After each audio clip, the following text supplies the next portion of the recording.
အခုကျွန်တော် iPhone 15 second လေးတုံးနေ message ထပ်ပေးမယ်ဒီကောင်လေးကဘူးလေးနဲ့ညစ်ပတ်ဘူးကဘူးမှတော့ဘာမှတုံးလို့မရပါဘူးတကယ်တမ်းနော်ဘူးလေးပဲညစ်ပတ်တယ်လုံးလေးကတန့် original ဘူးပစ္စည်းဆုံးပါမယ်နော် ZB နော် iPhone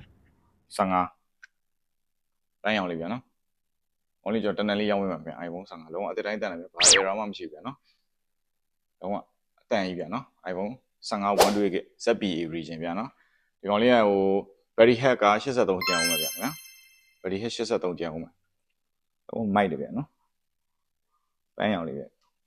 original ဘူးပစ္စည်းအဆုံးပါမှာခင်ဗျာနော် ZBA region မြန်မာတွေကြိုက်တဲ့ region ပေါ့ခင်ဗျာ true တော့ဘာညာအကုန် fine error မှမရှိဘူးခင်ဗျာနော် face ID လည်းအလုံးလုံးလို့တယ်နော်ဘာ error ဆိုဘာ error မှမရှိဘူးခင်ဗျာဒီကောင်လေးကျွန်တော်ရောင်းမဲ့စီလေး21သိန်း iPhone 15 iPhone 15 128GB ZBA region ဗျာနော်1 sim plus eSIM ခင်ဗျာဒီကောင်လေးကျွန်တော်ရောင်းပေးမှာ21သိန်းပဲခင်ဗျာဆိုင်မှာလာဝယ်ဖို့ဖိတ်ခေါ်ပါတယ်